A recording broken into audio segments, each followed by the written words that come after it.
Video എന്ന് പറയുന്നത് വെജിറ്റേറിയൻസിന് വളരെയധികം ഇഷ്ടപ്പെടുന്ന റെസിപ്പിയാണ്. അതുപോലെ തന്നെ നോൺ വെജിറ്റേറിയൻസിനും ഇഷ്ടപ്പെടുന്ന റെസിപ്പിയാണ് കേട്ടോ. എന്താണെന്ന് വെച്ചാൽ കോവയ്ക്ക കൊണ്ടുള്ള ഒരു റെസിപ്പിയാണ്. പക്ഷേ കോവയ്ക്ക ആണെങ്കിലും ഒരു മീനിൻ്റെ ടേസ്റ്റോടുകൂടി കഴിക്കാൻ പറ്റി. അപ്പോൾ നമുക്ക് മീൻ കിട്ടിയില്ല എന്നുണ്ടെങ്കിൽ കോവയ്ക്ക വീട്ടിലുണ്ടെങ്കിൽ ഉറപ്പായിട്ട് നിങ്ങളിതൊന്ന് ഉണ്ടാക്കി നോക്കൂ. നന്നായിട്ട് ഇഷ്ടപ്പെടുന്ന റെസിപ്പിയാണ്. എന്താണെന്ന് വെച്ചാൽ നമ്മൾ കോവയ്ക്ക തോരൻ അല്ലെങ്കിൽ കോവയ്ക്ക ഇപ്പോൾ നമ്മൾ മീൻ പീര വറ്റിക്കുക എന്ന് പറയില്ലേ, മീൻ തോരൻ വയ്ക്കുക, അതുപോലെ കുടംപുളിയൊക്കെ ചേർത്തിട്ട് കുറച്ച് എരിവൊക്കെ ഉള്ള രീതിയിൽ ഒരുപാട് എരിവല്ല, മീഡിയം എരിവൊക്കെ ഉള്ള രീതിയിൽ തോരൻ ഉണ്ടാക്കുന്നതാണ്. അപ്പോൾ സാധാരണ നമ്മുടെ പച്ചക്കറികൾ തോരൻ വയ്ക്കുന്ന പോലെയല്ല, ഇതിൽ പുളിയൊക്കെ ചേർക്കുമ്പോൾ ഇത്തിരി വ്യത്യാസങ്ങളൊക്കെ ഉണ്ട്. പിന്നെ ഈ ഒരു കോവയ്ക്ക തോരൻ ചോറിൻ്റെ കൂടെ മാത്രമാണ് ഏറ്റവും നല്ല കോമ്പിനേഷൻ കേട്ടോ. ചോറ് ഇഷ്ടപ്പെടുന്ന ആളുകൾക്ക് എല്ലാവർക്കും നന്നായിട്ട് എൻജോയ് ചെയ്ത് കഴിക്കാം. കുറച്ച് തൈരും ഈ ഒരു കോവയ്ക്ക തോരൻ ഉണ്ടെങ്കിൽ സുഖമായിട്ട് നമുക്ക് ഊണ് കഴിക്കാം. അപ്പോൾ എങ്ങനെയാണ് നമ്മുടെ കോവയ്ക്ക തോരൻ ഉണ്ടാക്കുന്നതെന്ന് നോക്കാം. അപ്പോൾ നമുക്ക് നമ്മുടെ കോവയ്ക്ക തോരൻ ഉണ്ടാക്കുന്നതിന് ആവശ്യമായിട്ടുള്ള ഇൻഗ്രീഡിയൻസ് നോക്കാം. നമ്മളിപ്പോൾ കോവയ്ക്ക ഇതുപോലെ മുറിച്ചെടുത്തിട്ടുണ്ട്. നമ്മൾ സാധാരണ കോവയ്ക്ക മെഴുക്കുരട്ടിക്ക് കട്ട് ചെയ്യുന്ന പോലെ തന്നെയാണ്. അതൊന്ന് നീളം കൂടിയ പീസ് കുറുകെ കട്ട് ചെയ്തു എന്ന് മാത്രമേ ഉള്ളൂ. അപ്പോൾ ഈ വലിപ്പത്തിൽ കട്ട് ചെയ്തെടുക്കുകയാണെങ്കിൽ നമുക്ക് വേഗം കോവയ്ക്ക കുക്കായി കിട്ടും. റൗണ്ടിൽ കട്ട് ചെയ്യുകയാണെങ്കിൽ അത്രയ്ക്ക് അങ്ങോട്ട് ടേസ്റ്റ് ഉണ്ടാവില്ല കേട്ടോ. പിന്നെ ഇതിലേക്ക് തേങ്ങ എടുത്തിട്ടുണ്ട്. ഇതൊരു 1/4 കിലോ കോവയ്ക്കാണ് എടുത്തിട്ടുള്ളത്. 1 കപ്പ് തേങ്ങ എടുത്തിട്ടുണ്ട്. പിന്നെ ഒരു 3 വറ്റൽമുളക്, കുറച്ച് കറിവേപ്പില, ഇത് 2 ചെറിയ സവോള ഇല്ലെങ്കിൽ ഒരു വലിയ സവോള, അത് നമ്മുടെ ഇഷ്ടത്തിന് എടുക്കാം. ഞാനിപ്പോൾ 2 ചെറിയ സവോളയാണ് എടുത്തിട്ടുള്ളത്. വളരെ ചെറിയ സവോളയായിരുന്നു. പിന്നെ ഇതില്ലാന്നുണ്ടെങ്കിൽ ഉള്ളി ആയാലും മതി. ഉള്ളി കൂടുതൽ എടുക്കേണ്ടി വരും. അപ്പോൾ നമുക്ക് എളുപ്പം സവോള എടുക്കുകയാണ്. പിന്നെ എടുത്തിരിക്കുന്നത് 2 വലിയ പച്ചമുളകും ഒരു ചെറിയ പീസ് ഇഞ്ചിയാണ്. അപ്പോൾ നമുക്ക് പിന്നെ ഇതിലേക്ക് വേണ്ടത് ഒരു പീസ് കുടംപുളിയാണ്. എന്താണെന്ന് വെച്ചാൽ നമ്മൾ മീൻ പീര വയ്ക്കുന്ന പോലെയാണ് ഈ ഒരു തോരൻ ഉണ്ടാക്കുന്നത്. അപ്പോൾ നമ്മൾ സാധാരണ തോരൻ ഉണ്ടാക്കുകയാണെങ്കിൽ ജീരകമൊക്കെയാണ് ചേർക്കുക. ഇതാവുമ്പോൾ കുടംപുളി ചേർത്തിട്ടാണ് ഉണ്ടാക്കുക. അപ്പോൾ നമുക്ക് ആദ്യം ഒരു ചട്ടി ചൂടാക്കിയിട്ട് ഇതൊക്കെ ഒന്ന് വഴറ്റി തുടങ്ങാം. അപ്പോൾ നമ്മൾ ചട്ടി ചൂടാക്കിയിട്ട് ചട്ടിയിലേക്ക് വെളിച്ചെണ്ണ ഒഴിച്ചിട്ടുണ്ട്. വെളിച്ചെണ്ണ നന്നായി ചൂടായി വന്നിട്ടുണ്ട്. ഇതിലേക്ക് കടുക് ചേർക്കാം. കടുകിൻ്റെ കൂടെ തന്നെ ഒരു 4-5 ഉലുവ ചേർക്കാം കേട്ടോ. എന്താണെന്ന് വെച്ചിട്ടുണ്ടെങ്കിൽ നമ്മൾ കുടംപുളിയൊക്കെ ചേർത്തിട്ട് ഇതുപോലെയുള്ള റെസിപ്പികൾ ചെയ്യുമ്പോൾ ആ ഒരു മീൻ കറിയുടെ ടേസ്റ്റ് വരാനാണ് നമ്മൾ ഉലുവ ആഡ് ചെയ്യുന്നത്.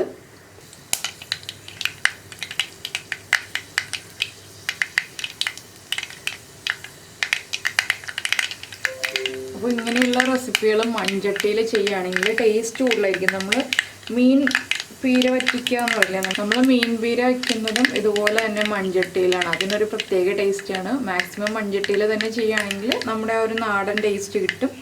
അപ്പോൾ ആ കടുക് പൊട്ടി കഴിയാറാവുന്നുണ്ട്. നമുക്കിതിലേക്ക് വറ്റൽമുളക് ആഡ് ചെയ്യാം. അതുപോലെ തന്നെ ഇഞ്ചി, പച്ചമുളക്.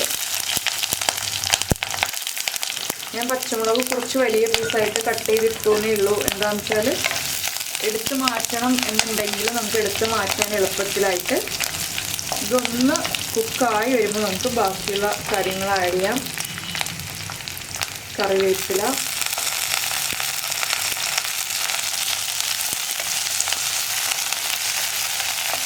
അതുപോലെ തന്നെ നമ്മുടെ സവോള മുറിച്ചത്, അല്ലെങ്കിൽ നിങ്ങൾ ഉള്ളിയാണ് എടുക്കുന്നതെങ്കിൽ ഉള്ളി മുറിച്ചത്.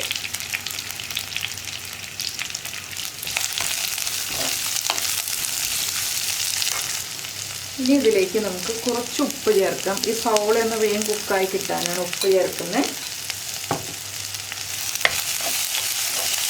ഇതൊന്ന് നന്നായിട്ട് വഴറ്റിയെടുക്കുക. ഒരുപാടങ്ങ് സവോളയുടെ കളർ മാറിപ്പോകണ്ട. സവോള ഒന്ന് ട്രാൻസ്പെറൻ്റായി വരുന്നത് വരെ ഒന്ന് ഇളക്കി കൊടുക്കുക.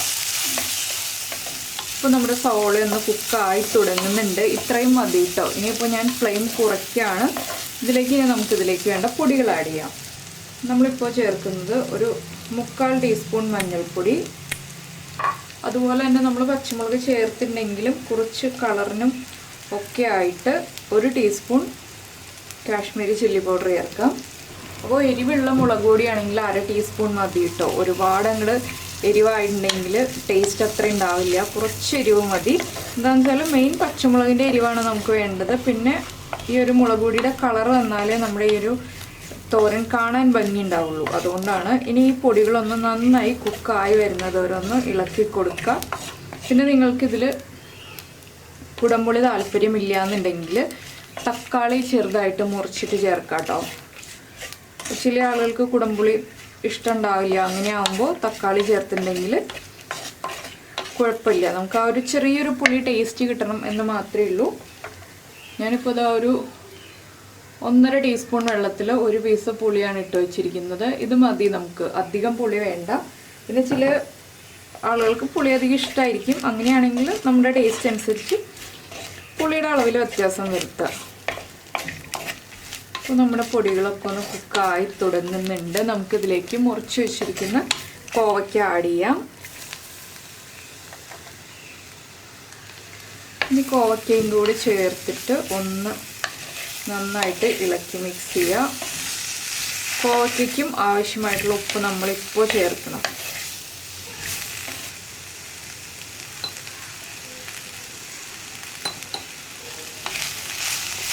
ഇനി നമ്മൾ കുക്ക് ചെയ്യുമ്പോൾ ശ്രദ്ധിക്കേണ്ട ഒരു കാര്യം എന്താണെന്ന് വെച്ചാൽ ലോ ഫ്ലെയിമിൽ തന്നെ വെച്ചിട്ട് കുക്ക് ചെയ്തെടുക്കുക. ഹൈ ഫ്ലെയിമിൽ വെച്ചിട്ടുണ്ടെങ്കിൽ കോവയ്ക്ക കറക്റ്റായിട്ട് വേവില്ല.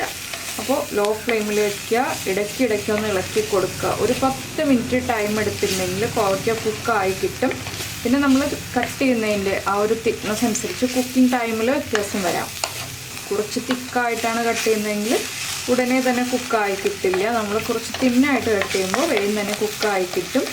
ഇനിയിപ്പോൾ ഞാനൊരു 5 മിനിറ്റ് അടച്ചു വെച്ചിട്ട് ഒന്ന് ഇളക്കിയെടുക്കാം. അതിന് ശേഷം നമുക്ക് വീണ്ടും അടച്ചു വയ്ക്കേണ്ടി വരും. എന്താണെന്ന് വെച്ചാൽ കുറച്ച് കുക്കിംഗ് ടൈം എടുക്കും. അതൊന്ന് കുക്കായി വരട്ടെ. ഇപ്പോൾ നമ്മൾ കോവയ്ക്ക കുക്ക് ചെയ്യാൻ വെച്ചിട്ട് ഒരു 7 മിനിറ്റായി. ഞാൻ 1-2 പ്രാവശ്യം ഇളക്കി കൊടുത്തു. ഇതിലേക്ക് നമുക്കിനി നമ്മൾ വെള്ളത്തിലിട്ട് വെച്ചിരിക്കുന്ന കുടംപുളി ഉണ്ടല്ലോ, ഈ കുടംപുളി ഈ വെള്ളത്തോടു കൂടി തന്നെ ചേർക്കുക. ഈ പുളിയുടെ പീസും ഇട്ട് കൊടുക്കുക. ഇതൊന്ന് നന്നായിട്ട് ഇളക്കി മിക്സ് ചെയ്യുക. അപ്പോൾ എന്താണെന്ന് വെച്ചിട്ടുണ്ടെങ്കിൽ ഈ നമ്മുടെ കോവയ്ക്കയിലേക്ക് പുളിയൊക്കെ നന്നായി പിടിച്ചു വന്നോളും. പുളി കൂടുതലായിട്ട് വരികയാണെങ്കിൽ ഈ കുടംപുളിയുടെ പീസ് നമുക്ക് എടുത്ത് മാറ്റാം കേട്ടോ. അപ്പോൾ ഇനി ഇതൊന്ന് വീണ്ടും കുക്കായി വരട്ടെ. ഒരു 3-4 മിനിറ്റ് ഇനി അടച്ചു വെച്ചിട്ടുണ്ടെങ്കിൽ കുക്കായി കിട്ടിക്കോളും. അതിന് ശേഷമാണ് നമ്മളിനി തേങ്ങയൊക്കെ ചേർക്കുന്നത്. അപ്പോൾ നമ്മുടെ കോവയ്ക്ക ഇപ്പോൾ ഒരു 1/4 ഭാഗം കുക്കായി കഴിഞ്ഞിട്ടുണ്ട്. നമുക്കിതിലേക്ക് തേങ്ങ ആഡ് ചെയ്യാം. അപ്പോൾ നമുക്ക് എത്ര തേങ്ങ വേണം എന്നുള്ളത് നമ്മുടെ ഇഷ്ടത്തിന് തീരുമാനിക്കാം കേട്ടോ. ഞാനിപ്പോൾ 1 കപ്പ് തേങ്ങ എടുത്തിട്ടുണ്ടെങ്കിലും ആദ്യം കുറച്ച് ചേർത്തിട്ടൊന്ന് ഇളക്കി മിക്സ് ചെയ്യുന്നുണ്ട്. അതിന് ശേഷം വേണമെങ്കിൽ നമുക്ക് നോക്കിയിട്ട് ചേർക്കാം. എന്താണെന്ന് വെച്ചാൽ തേങ്ങ കൂടി പോയിട്ടുണ്ടെങ്കിൽ അത്ര ടേസ്റ്റ് ഉണ്ടാവില്ല. കുറഞ്ഞു പോയിട്ടുണ്ടെങ്കിൽ നമുക്ക് കുറച്ചുകൂടി ചേർക്കാവുന്നതേ ഉള്ളൂ.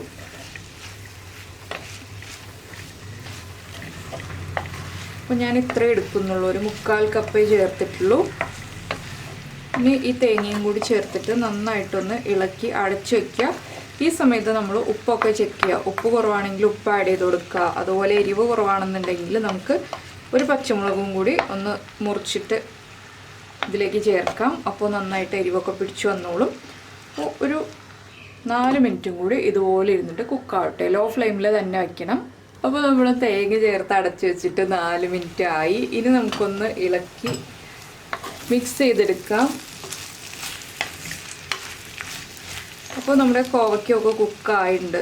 ഇങ്ങനെ നമ്മളൊന്ന് പതുക്കെ പ്രസ് ചെയ്ത് നോക്കുമ്പോൾ മുറിഞ്ഞ് വരുന്നുണ്ടെങ്കിൽ കോവയ്ക്ക കുക്കായിട്ടുണ്ടെന്നാണ്. അപ്പോൾ മുറിഞ്ഞ് വരുന്നില്ല എന്നുണ്ടെങ്കിൽ കുറച്ച് സമയം കൂടി വയ്ക്കാം. ഇതെല്ലാം കുക്കായി കഴിഞ്ഞു. ഇനി നമുക്ക് ഫ്ലെയിം ഓഫ് ചെയ്തിട്ട് ചൂടോടുകൂടി തന്നെ ചോറിൻ്റെ കൂടെ ചേർത്ത് കഴിക്കാം. അപ്പോൾ മീനില്ല എന്നുണ്ടെങ്കിലും മീൻ നമ്മൾ തോരൻ വയ്ക്കുന്ന പോലെ ആ ഒരു തോരൻ്റെ ടേസ്റ്റിൽ കഴിക്കാൻ പറ്റിയ വളരെ ഈസി ആയിട്ട് ഉണ്ടാക്കാൻ പറ്റിയ തോരൻ റെഡി ആയി കഴിഞ്ഞു. അപ്പോൾ ഞാൻ ഫ്ലെയിം ഓഫ് ചെയ്യാണ്.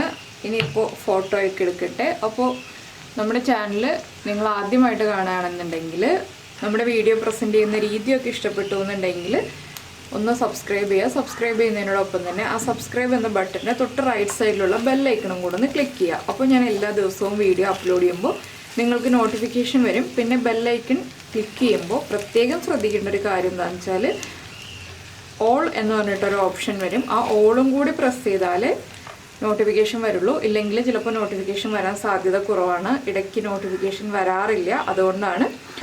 അപ്പോൾ നമ്മുടെ കോവയ്ക്ക തോരൻ എങ്ങനെയുണ്ടായിരുന്നു? എല്ലാവർക്കും ഇഷ്ടപ്പെട്ടില്ലേ? ഈസി ആയിട്ടുള്ള റെസിപ്പി അല്ലേ?